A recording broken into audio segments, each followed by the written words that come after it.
Halo, perkenalkan nama saya Laurentius Severi Tersing, NPM 21103290. Di sini saya akan menjelaskan tentang kasus kekerasan seksual mahasiswa di Bandung pada tahun 2020.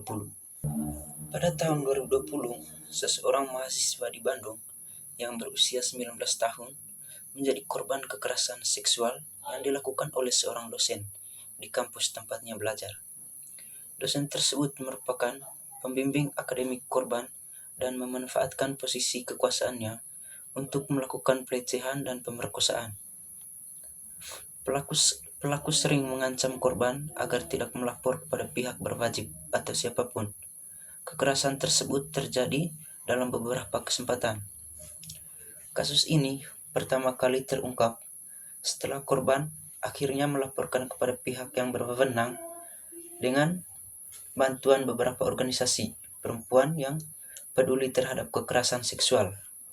Namun, proses hukum berjalan lambat dan menghadapi berbagai hambatan, termasuk upaya pelaku untuk menekankan korban agar tidak melanjutkan laporannya. Masalah yang terjadi pada peristiwa itu kemarin, yang pertama, penyalahgunaan kekuasaan. Pelaku seorang dosen yang memiliki otoritas akademik terhadap korban memanfaatkan posisi kekuasaannya untuk melakukan kekerasan seksual.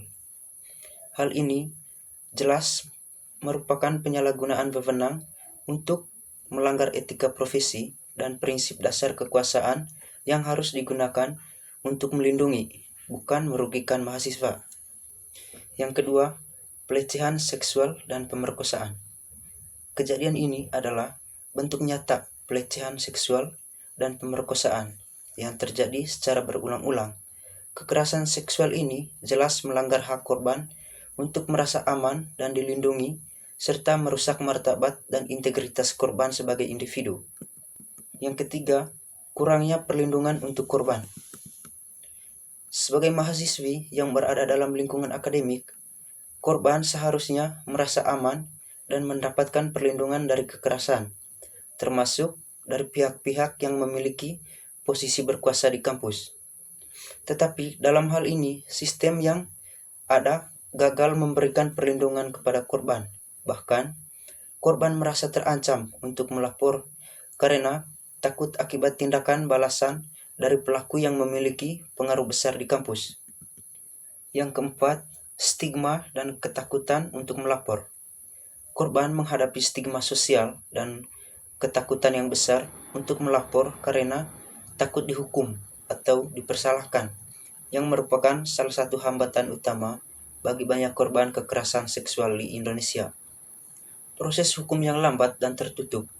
Meskipun kasus ini akhirnya mendapatkan perhatian, tetapi proses hukum yang berjalan sangat lambat. Hal ini menunjukkan adanya kekurangan dalam setiap peradilan yang ada untuk menangani kekerasan seksual, apalagi yang melibatkan pelaku dengan posisi berkuasa. Yang berikut, pelanggaran HAM apa yang terjadi di dalam peristiwa tersebut. Pelanggaran tersebut, yang pertama, pelanggaran terhadap hak untuk hidup bebas dari kekuasaan atau hak untuk keamanan pribadi. Kekerasan seksual yang dialami oleh korban melanggar hak asasi manusia yang paling mendasar, yaitu hak untuk hidup bebas dari kekerasan, ancaman, dan penyalahgunaan. Yang kedua, pelanggaran terhadap hak untuk tidak mendapatkan diskriminasi, yaitu hak atas perlakuan setara. Korban mengalami kekerasan yang terjadi karena ketidaksetaraan dalam hubungan kekuasaan antara seorang dosen sebagai pelaku dan seorang mahasiswa sebagai korban. Sebagai individu, korban seharusnya diperlakukan dengan setara dan tidak dianiaya atau diperlakukan dengan cara yang merendahkan harkat dan martabatnya hanya karena jenis kelamin atau posisinya sebagai mahasiswa. Yang ketiga, pelanggaran terhadap hak atas kebebasan dan keamanan pribadi. Kekerasan yang dilakukan oleh pelaku merampas kebebasan dan keamanan pribadi korban. Nah, dalam hal ini, korban tidak hanya dipaksa untuk menjalani pengalaman yang mengerikan tetapi juga merasa tertekan dan terancam dalam melanjutkan pendidikannya. Yang berikut, siapakah nama pelaku dan siapakah nama korban? Di sini, karena adanya perlindungan hukum dan privasi korban dalam kasus-kasus kekerasan seksual, nama-nama pelaku dan nama korban biasanya tidak dipublikasikan secara rinci. Pihak yang terlibat umumnya hanya disebut dengan sebutan umum seperti pelaku tadi yaitu dosen dan korbannya tadi mahasiswa. Sesuai dengan kebijakan privasi yang berlaku. Pada kasus ini, pelaku yang disebut adalah seorang dosen dan korban adalah seorang mahasiswi yang melaporkan kejadian tersebut. Kesimpulan terhadap kasus kekerasan seksual di kalangan mahasiswa yaitu di Bandung pada tahun 2020, seperti halnya di banyak tempat lain, tidak hanya merupakan masalah individu, tetapi juga mencerminkan masalah struktural yang lebih besar. Ketimpangan kekuasaan dalam hubungan dosen dan mahasiswa, budaya patriarki yang menganggap remeh kekerasan seksual, kurangnya pendidikan dan kesadaran tentang masalah ini, serta mekanisme penanganan kasus yang lemah adalah beberapa akar masalah yang perlu diatasi secara holistik.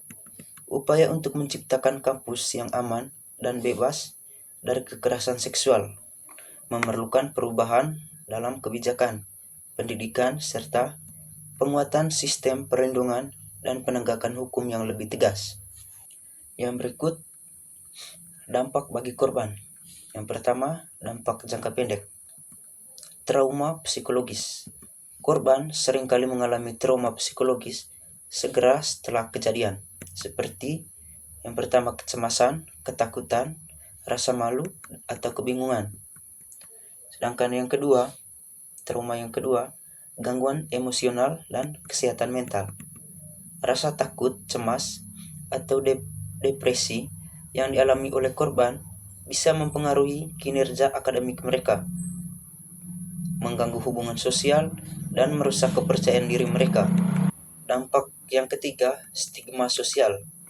Korban mungkin saja menghadapi stigma sosial dan merasa dipersalahkan oleh lingkungan sekitar, termasuk teman-teman atau pihak kampus.